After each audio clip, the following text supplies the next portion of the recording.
Yeah, welcome back. It's the Sport Extraordinary on Atlantic Television Network. Mike is here. Mike, good evening to you. Thanks for having me. Glad to be here as always.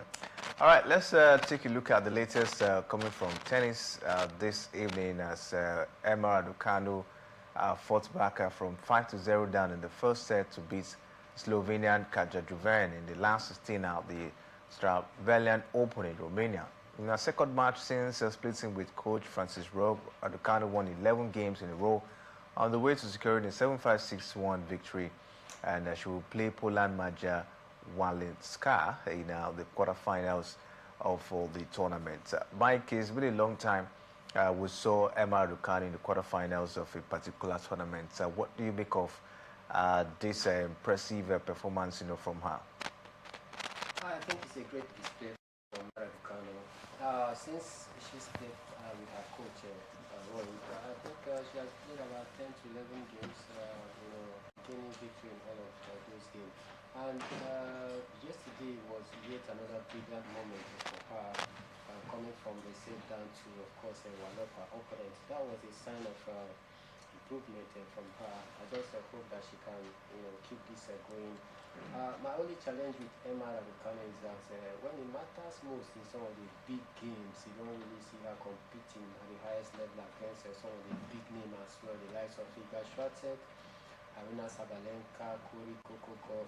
For example, they just concluded the Australian Open. I think we should expect Emma Raducanu, one of the big names, to be vying for honor in a big stage. But then, when the jungle matures, she doesn't just live up to the expectation.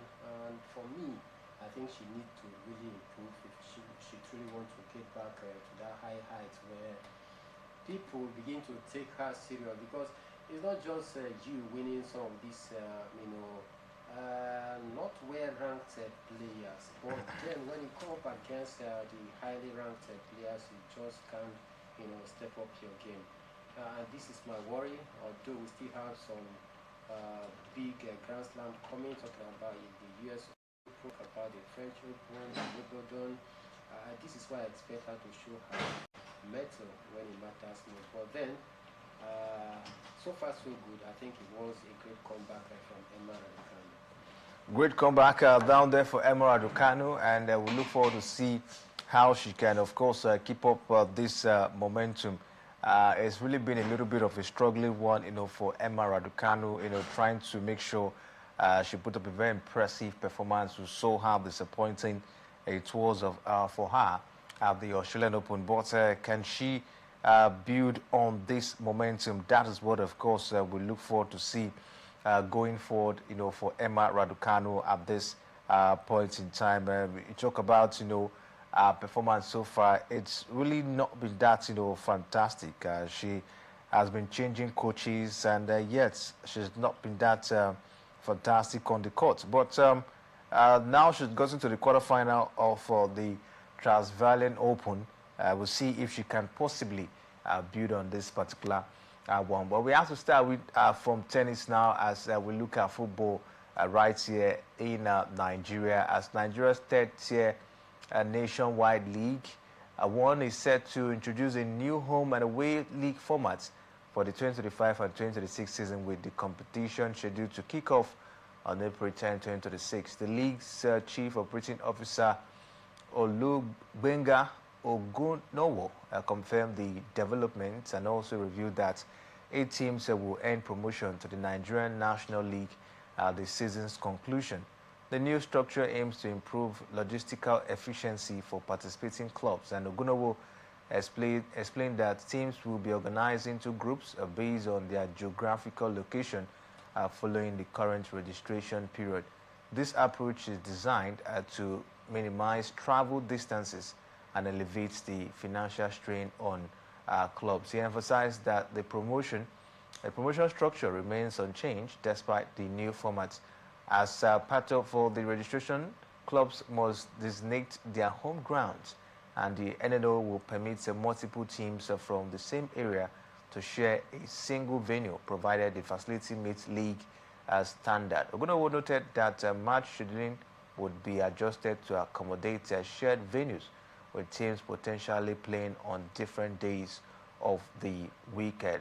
Nigeria's nationwide League One is set to introduce a significant structural change, transitioning to a home and away format for the 2025 and 2026 season. The league's chief operating officer, Olusola Ogunowo, confirmed the upcoming shifts away from the abridged formats used in recent years. This move will see teams travel to face each other at their respective home grounds, a standard practice in many professional leagues out there. Ogunowo also announced that the upcoming 2025 and 2026 NNOC is scheduled to kick off on April 10th. Mike, I don't know what you make of this approach from the Nationwide League trying to put up a home and away format, this time around. How would this, work? You see this, of course, changing the shape of the league? I think for me, not really necessarily changing the shape of the league. I think it is even more capital intensive for when you begin to introduce a home and away format for the lower tier of Nigerian Football League.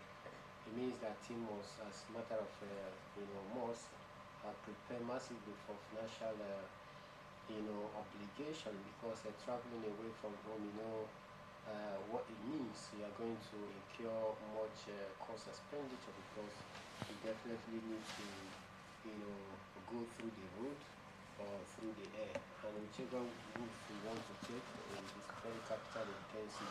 You're not just talking about 12 players, about 24 players, and then including the staff and officials that will travel for such a journey. It is very big and capital intensive for some of these clubs out there. Even in the top flight division, clubs are finding it very difficult to meet up with the financial obligation of prosecuting games in terms of the travel logistics here and there. And this is a lower tier where you least expect a fund to be generated that much compared to what we have in the top flight division that are already complaining about a financial handicap here and there. So for me, I think it's going to require a whole lot. But then if the organizers deem it necessary, that is the line they want to who am I? But then our own is just to give an input and a suggestion on how to better the lower tier of Nigerian football. Let's see how this one, of course, will go down. It's a new format, from the league board, and we'll see how they're going to implement this one, at the end of the day. And still talking Nigerian football, we hear that Nigerian football Premier League side Kun Khalifat FC, which is one of the few privately run teams in the country's elite division, has announced its immediate withdrawal from the top division league, citing what it described as an unfair and disproportionate sanctions imposed on the club by league authorities. We actually got that information a few days ago, and now from what we're currently seeing at this point in time is that Kun Khalifa, they've reversed that decision, that they will, of course, continue the games in the Nigerian Premier Football League this season.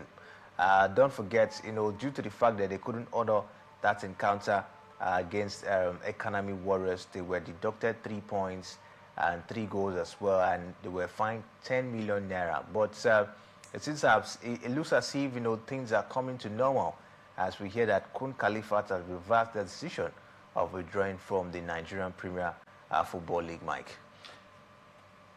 We just spoke to the media person a few moments ago on our sister station, where he actually went, the whole way to, of course, explain some of this, sketchy information. First, there was this information flying around the social media about Kun Khalifat withdrawal of away from the Nigerian Premier Football League.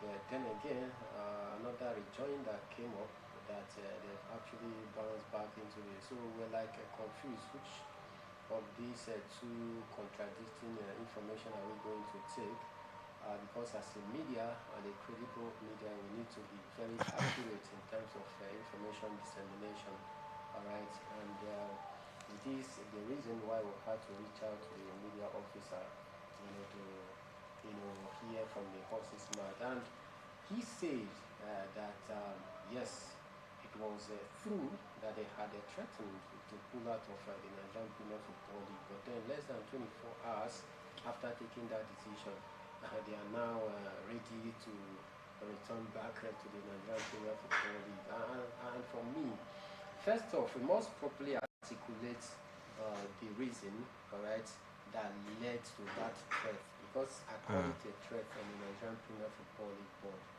Now, Khalifat on the 28th of January wrote to the NPFL board about their inability to honor that match because of certain financial issues, logistic issues, and coupled with other challenges that the club are facing. But then it was too prompt for the Nigerian Premier Football League to have done anything. But then again, if a club wrote to you, alright, 2 days before such crucial match, it behoves on the Nigerian Premier Football League board via their media communication office to at least reply back to the club to say, okay, we've received your notice and your appeal, alright, but considering the short period of time, we are sorry that we cannot grant such a request from you, because it is less than 3 days before that match. But then the NPFL board kept mute. They kept silent. They never responded to the letter that was sent to them by Khalifat FC, signaling the fact that they will not be able to, make it for that match. And then again, remember that the opposite team would have been preparing for that game, and all of a sudden, he just come to tell them that, you are not, ready for the game. What happens to the logistics that they have been putting in place to ensure that they, attend the game? First off, Khalifat, 2 days notice to the NPFL board, it was too short. Secondly, for the Nigerian Premier Football League board not to have responded back to Khalifat is another mistake, another error on their own part. Now, having failed to attend that match, you now levied a sanction and punishment of 3-point deduction, then given to the opposite team plus 3 goals, and then again 10 million naira fine. Whereas you did not respond, all right, to this club that wrote to you. So I think for me, there was, should I call it a breach of communication from the side of the Nigerian Premier Football League board? Because if they had issued a communication earlier to Khalifat, it would have been very clear that we acknowledge your notice, but then it is coming at a very short time, and we are, our hands are tied that we cannot honor this request from you. But they didn't do that, so more like a 2 wrongs. And we asked, can 2 wrongs make a right? Of course, the answer no. And they went on to levy that fine against Khalifat FC before Khalifat now threatened that they were going to pull out of the Nigerian Premier Football League, which is another offense for me, because you cannot threaten a body such as the Nigerian Premier Football league that you want to pull out of the league, and then less than 24 hours you are coming back to say, okay, you are ready to. Should we take them for granted? Are they threatening the Nigerian Premier Football League board? Are we playing hide and seek game? Is it a child play, the Nigerian Premier Football League, that you can just wake up one day and say you are no longer playing the Nigerian Premier Football League because if a fine or sanction was imposed on you? It doesn't happen in a Senate climb. For example, I made this analogy on our sister station that in the English Premier League, for example, if the FA fines Arsenal for breaching any of their extant laws and rules, will Arsenal say that they are pulling out of the English Premier League? Will Arsenal threaten the FA that they are pulling out of the English Premier League because a sanction was imposed on them? No.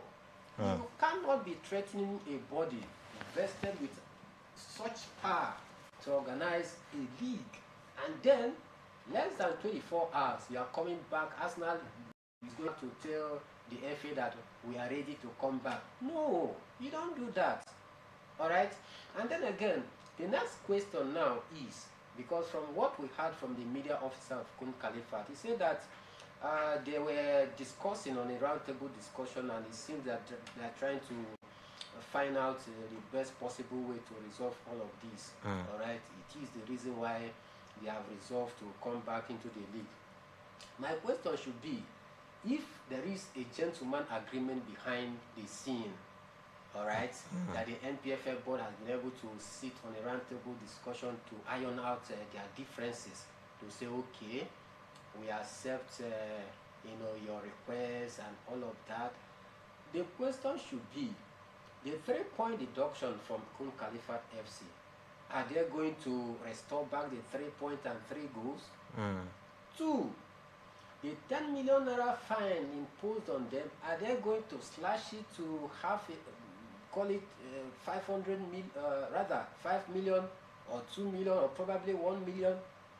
That is another issue.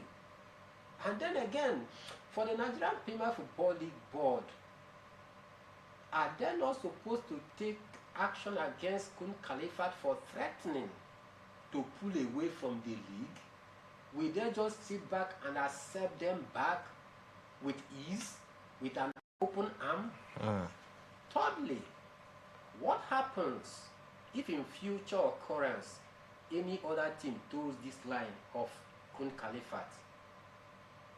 Will the Nigerian Premier Football League board temper justice with mercy, just the way they are trying to temper justice with mercy right now with Kun Khalifat? These are the issues. So it's a plethora of issues that we need to be publicly informed on the position of Nigerian Premier Football League board regarding the action of Kun Khalifat FC for threatening to pull out of the league, and in less than 24 hours they are back on the league. These are issues. We cannot be taking the Nigerian Premier Football League for granted. And then again, if the Nigerian Premier Football League board don't actually stand on their earlier decision, it's going to be an infraction on the rules that governs the Nigerian Premier Football League board. These are issues. So for me, I think we just wait for maybe 2 days or 3 days to hear from the side of the Nigerian Premier Football League, because after the sanction and the levy point deduction, we haven't really had anything again from them. Just wait and see the reaction, what they are going to say regarding Kun Khalifat threatening to pull out of it. So, my brother, we cannot be, running the league as though it's a child's play. People pumping money for this. Don't forget, Kun Khalifat is a privately owned club. You and I were just discussing in the office how much it takes for a privately owned club to survive right here in the Nigerian Premier Football League. And the financial obligation and implication that clubs owner privately go through just to meet the demand of funding, of footing the bills of players, footing the bills of officials, footing the bills of the bosses, expenditure, to and fro, attending match. So a lot. So at this juncture, I just want to say we just wait in the next 2-3 days. Maybe we're going to hear a rejoinder from the Nigerian Premier Football League board. Then we can now find a way to strike a balance and chart a course forward. But then I want to say here that whatever action the Nigerian Premier Football League board takes against Kun Khalifat for their threatening to pull out of the league and then coming back, whatever action or inaction taken by the Nigerian Premier Football League board is going to serve as a precedence that other clubs will want to capitalize in the future. You just talked about how privately owned teams, in the league, struggle to stay afloat, fund the team, pay players, and all of that. Do you think the Nigerian Premier Football League board, looking at how the privately owned teams, manage to stay afloat, in the league, Do you think they were not really considerate? Take a look at the level of fine imposed on Kun Khalifa. 10 million naira is actually a very huge one. Not that, of course, they didn't tell you or maybe didn't try to let you know the situation of things. All right. Maybe probably, of course, he came late. All right. And then you decided probably to keep mute. Talking about the MPFL board, at this point in time, deducting 10 million naira from a privately owned team in the Nigerian Premier Football League, which, of course, they know that these teams, these privately owned teams, do not really earn much. Do not even, let's say, earn. Apart from the fact that, okay, maybe you have to win the league at the end of the day, or probably maybe the 10 million naira that will be shared at the beginning of the season and all of that, will get to you. Do you think the MPFL board were not that much, considerate looking at the level of fine, imposed on Kun Khalifat? I think when a rule, or yes, when a rule is made, they stick by it. You don't just run with emotion that, oh, because this is a privately owned club, let us just soft pedal. If the rule says 10 million for failure to attend or honor a match, and the rule from the rule book state that it is 10 million naira, all right, will you now soft pedal just because it is a privately owned club? I do not think so. All right, the rule should be the rule. But a big concern here is the Nigerian Premier Football League board only interested about milking money from clubs, whether private or government owned, by setting up such rules? All right, these are the issues that we should also, try to, weigh. Because if you are imposing the sum of 10 million naira for club's failure to attend a match or honor a match, then you should also look at how much the club makes before putting such rules into black and white. How much does these clubs actually make, and how much is the Nigerian Premier Football League give to clubs to aid them run their weekly or monthly activities or season activities throughout the course of every season? Does the Nigerian Premier Football League board actually provide funds? Because as it is done in other leagues, even in the English Premier League, is that even if a club finishes within the lowest bottom, there is a way the FA splits the money, that it will it must trickle down to the lowest of the clubs out there. Yeah. That can help them and enable them to run their clubs. All right. The difference is that if you end up winning the English Premier League, you receive huge chunk of the money, which is very massive. The second place receive, third place down to the last. All right, they receive huge money, but in the Nigerian Premier, this money that they receive is courtesy of the generated funds that the FA makes. Yeah, from the league. From the league, adverts, you call it match ticketing, TV rights. TV rights, both locally and globally, and that is why it's quite difficult for you to tap the English Premier League website to illegally tap it. In fact, even there in UK, it is a serious criminal offense not to talk outside UK. You cannot. All right?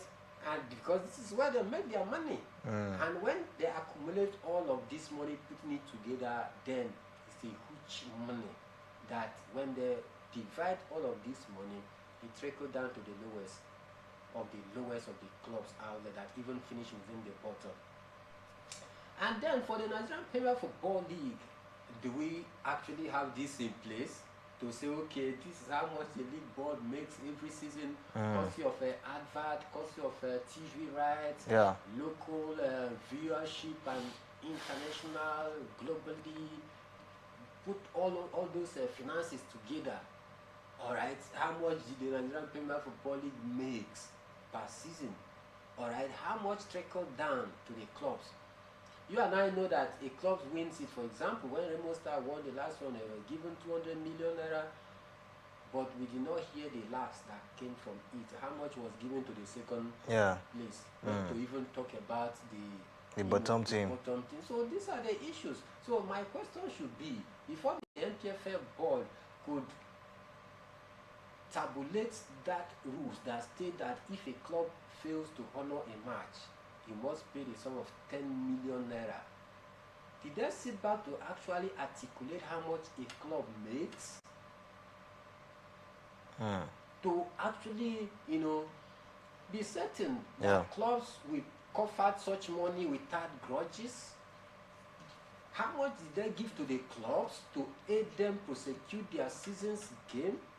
Because it is from how much the club makes and how much you give by supporting them, maybe call it a support, that you are supporting them, that you can actually weigh all of those things and put that money together and say, okay, even if a levy of 10 million naira is given to them, at least we know how much they make. We know how much we'll be giving them, more like a support. It won't really affect them that much. All of these things need to be put into consideration, and not just to make a blanket rules that might not hold water, that at the end of it all, you'll be finding a way to patch it, to balance it, just to appease that thing, because you have come to a point of reality to say, oh, this fine is too much for this club because it is a privately owned club. And if you want to play like to temper mercy by reducing the figure, it means that you are infringing the rules that you have already set in place. It means that it cannot work because other people, or other clubs rather, might want to go the wrong direction, and you also want to stick onto that rules, but they will now refer you to what happened last time, that people did this and you were able to bend the law to accommodate them by reducing the prize money. So it is a very, very big issue that the Nigerian Premier Football League board must tackle head on, so that we don't have this kind of thing.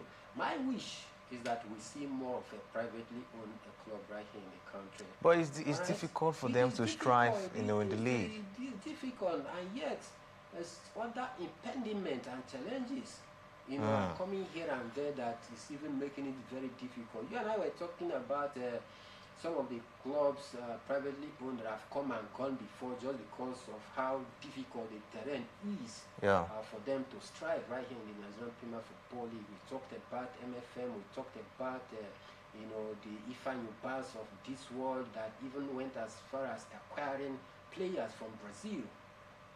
But today, where are they? And so it's a very big issue. So I'm saying here that if a club, a privately owned club, get or gain promotion, all right, from the lower tier of the Nigerian, club football to play in the senior tier, they should be able to evaluate themselves and see their financial status to know if they can be able to prosecute the 38 games in the top flight division. They should check their pocket, so that they don't just, because of the euphoria of gaining promotion from the lower tier, and you say, oh, now you have arrived into the Nigerian Premier Football League, and you play 2-3 games, you discover that it is not what you are seeing.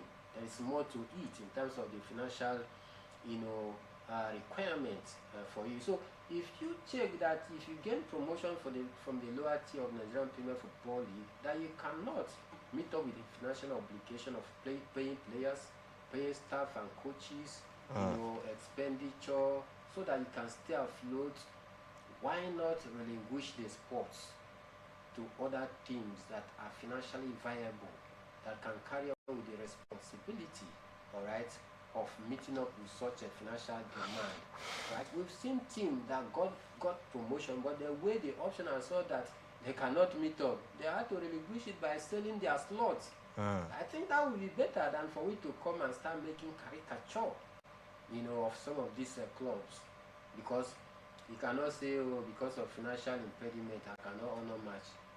What do you expect? If some of the teams that are being sponsored by the state government are still lacking financial strength to pay players bonuses and allowances. How much more a privately owned club? You and I were talking about Enyimba, how their players went on strike because they are being owed bonuses and allowances. They refuse to train. But this is one of, in fact, not one of the biggest club side in Nigeria Premier Football League as we speak. A 9-time winner and 2-time CAF Champions League, but they are not able to offset the bills of their players. How much more a privately owned club? So it's a myriad of a problem that is bedeviling the league. And if we continue with this, I'm afraid our league will continue to, gain poor visibility, and the development will continue to go down, and our football development will continue to suffer. And in all, we will not get it right. The other day we talked about how the home base Chan went out there and disgraced us in the African Cup of Nations. They disgraced us. That's a school competition that was organized in Africa here. We were disgraced out of the competition. And the product of these players that goes to represent us in the school competition, the home base African Cup of Nations, talking about the chance. These are all products of the Nigerian Premier Football League and the lower tiers of the league that represent us. So if you cannot go there to compete against other teams like South Africa, Egypt, Morocco, Algeria, it means that we'll continue to get poor rating. The latest report in the ratings of clubs right here in the world, in fact, instead of Nigerian Premier Football League improving, we are rather retrogressing. In Africa alone, we are not even among the top 5 leagues in Africa, and this is how bad it is. So I think a lot, we might not just, finish this discussion. We can not even exhaust this discussion in a day about the challenges that is bedeviling the Nigerian Premier Football League and the progress, a way forward. I mean, it is going to take more like a complete 1 month for we to properly, dissect this.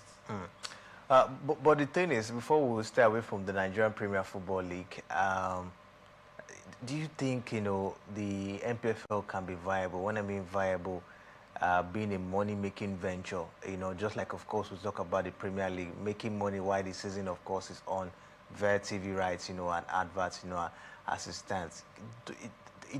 Can't we also have that kind of structure, in the NPFL? How can you have a structure where you are not properly organized from the, Why are we not properly organized? Is it that we don't know the right thing to do? That is a question. We've seen, people who say that, there are managers, all right, administrators who they get some funds to go abroad to see how these things is being run, but when they come back home, they seem not to, find a way to improve. All right, I know that Benga Elegbeleye is bordered between a lot. I think since Benga Elegbeleye came on board, I must admit that he has done his bid in terms of putting much effort to ensure that the league is revived. I think he's doing his best compared to his predecessors that has come and gone. First off, we talk about the officiating because that is where it starts. If you are having a very poor officiating, then I don't think anybody is going to take us serious. Secondly, if you have very poor infrastructure, I don't think any true business company want to liaise with the Nigerian Premier Football League in terms of televising the game, because you want to make money, you need to have a very good pitch. Yeah. Right? To play free-flowing football, you need to properly organize yourself, and this is what will attract people. You cannot, there are some pitches in the Nigerian Premier Football League that, God forbid, you cannot take your camera to go and cover the game to say you want to put it live for the whole world to watch. No. So if you don't have such structures in place, how do you intend to make money? Because the only way you make money is when you have a global visibility. All right, the South African league that you are talking about, don't you see how their league is properly organized? Don't you see that, that their stadium are okay? That camera can even focus on it and build the match live, and you enjoy the ball. There's no contour on the pitch of play. Everything is properly organized. Don't you see the Moroccan league? Can you take a look at some of their stadium and see that actually it meets the standard of global, television rights to cover them, and they can get much viewership and make rich money? But if we don't have such structures on ground, do you expect anybody to come and cover the game and say they want to take it abroad so that people will view? It's a disgrace. It's going to be a disgrace to we, all right, to the country as a whole. So for me, there are things we need to do to get right before we can start talking about making money. You cannot put the horse before the cart. Or rather, you can't put the cart before the horse, all right? These things need to be properly structured. The administrators, they need to actually bring the wealth of experience of what they go outside there to see. Imagine Melvin Pinnick. He has been one man that has held so many strategic positions, not just in Nigeria football, not just in African football, but global football as well, talking about FIFA. All right, what has he brought back home? FIFA on their own, they disburse huge amount of money for member nations, specifically for football development. All right, from all angles, whether female or male league. Then again, we get huge sum of money as well from regional bodies, for football development. We get huge money from CAF as well for football development. So what have we been using all of this money to do that we cannot boast of a proper 6 or 7 standard stadium right here? So these are the issues. A lot need to be done, Kingsley, if we truly want to make money from the league, and then make our club viable to the extent that we can at least be ranked among the top 5 best league in Africa before we start talking about the world. We need to get it right. If we don't get it right from the basement, you cannot jump from up and say you want to correct it from up, top to down. No, it doesn't work that way. Like I said, that is not to say that I'm disparaging the effort of Benga Elebeleye, because he has done a lot, but then more still need to be done if we truly want to get to that point where we can be happy to say that our league can actually stand the test of a time when compared to other, African leagues right here in the country. All right, away from that, let's bring you this one as we hear that Super Eagles goalkeeper Stanley Nwabali has parted ways with South African club side Chippa United after 4 years. The club confirmed this one today, and in a statement, Chippa United said Nwabali requested to leave the club. That's why signing a 3-year contract extension in 2024, adding that it had agreed to grant his request. The 29-year-old joined Chippa United from Katsina United in NPFL in 2022 and made about 70 appearances for the club. Michael, Nwabali finally has left Chippa United. Where do you think could be his next destination? I think we'll just wait and see in the next few days. Maybe we'll get to know that. But then, I think before he could request for the termination, mutual agreement was reached with Chippa United, and then I'm sure he might have been able to look for a proper club before making this move. He cannot just go to your club and say you want to terminate your contract without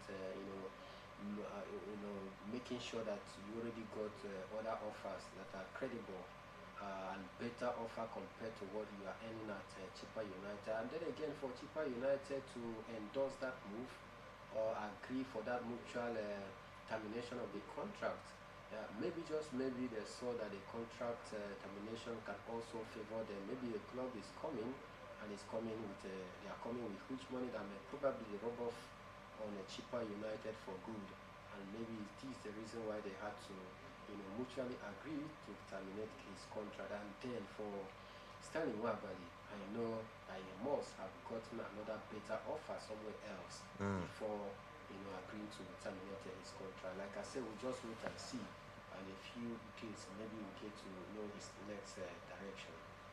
All right, at this point, to call it a wrap on the show, we'll be back here tomorrow at 7 a.m.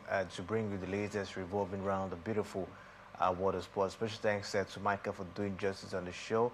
And we really do appreciate your time with us as well this evening. You can go down to different social media handle, Facebook, Instagram, X, and YouTube. The conversation continues right there. My name is Kingsley Manuel. Thanks for watching.